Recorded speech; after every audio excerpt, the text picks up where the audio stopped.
My name's Alan Yu, A-L-A-N-Y-U. Okay. I am the founder and chairman of Fort St. John for LNG. We are driving from BC to Ottawa to drive a message to Justin Trudeau, the Liberals, and the federal government that we are losing our jobs. It's not a good time in Fort St. John, BC. It is not a good time also for the oil workers in Alberta. We are all losing our jobs. We are not asking for dole-outs. We are not asking money from the government.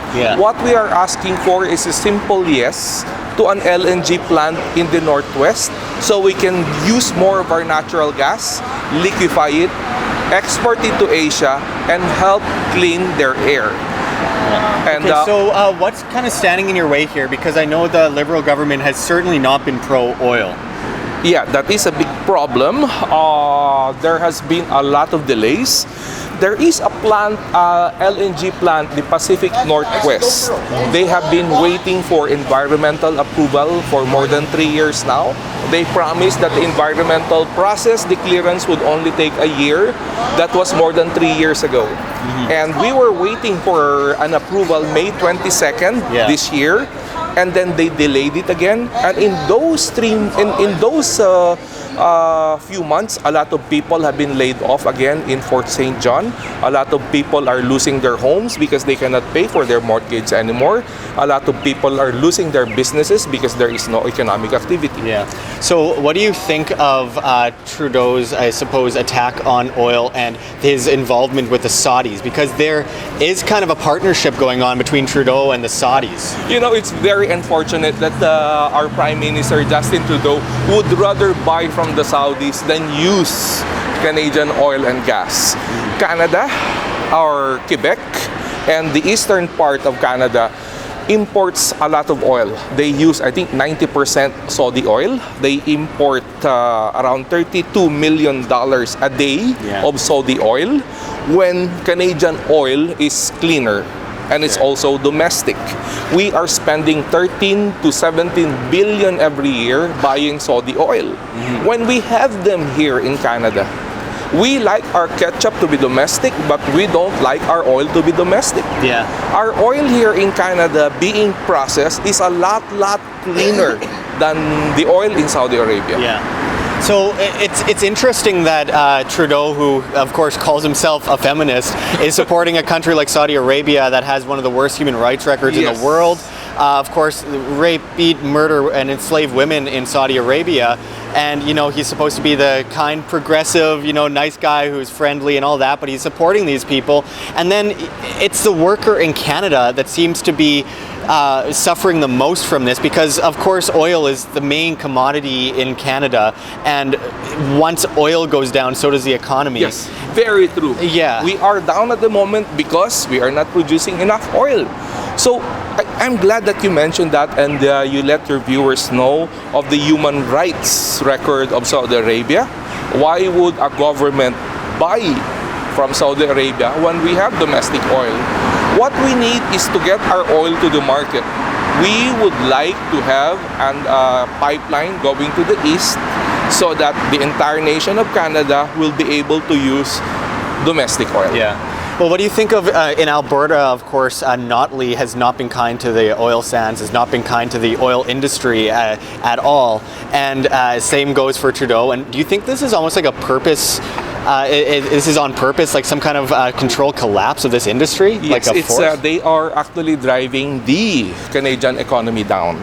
We cannot understand why, but they are driving the economy down.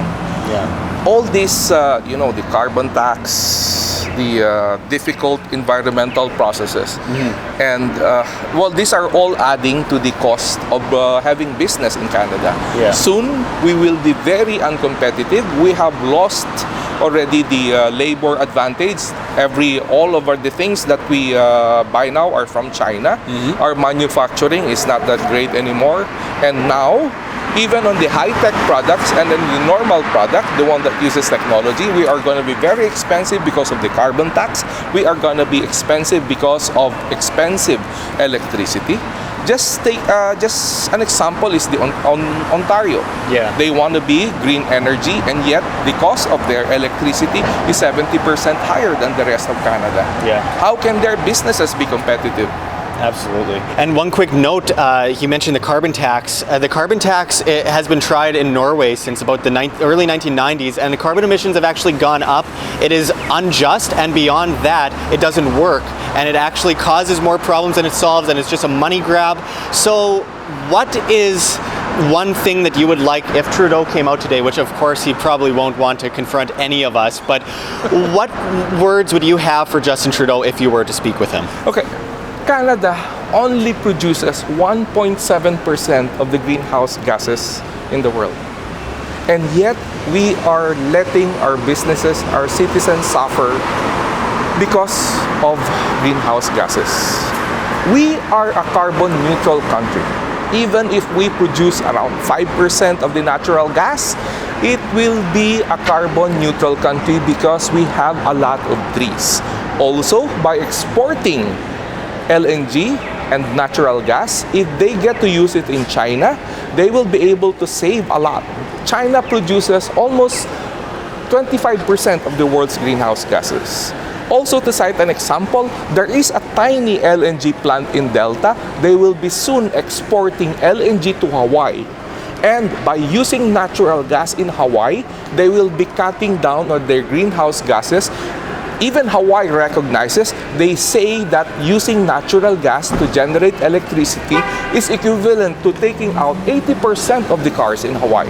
That's how much carbon dioxide you save. So, Canada is a carbon neutral country. You do not need to drive carbon tax. You do not need to drive anything else. We are carbon neutral. Absolutely. So thank you very much, sir. And I just wanted to make one quick point before we wrap up. According to NASA recently, the ice caps are growing up north. So that speaks for itself. Thank you very much. We'll see you next time. This is Josh Sigurdson signing out from World Alternative Media. Find the truth, be the change. Thank you.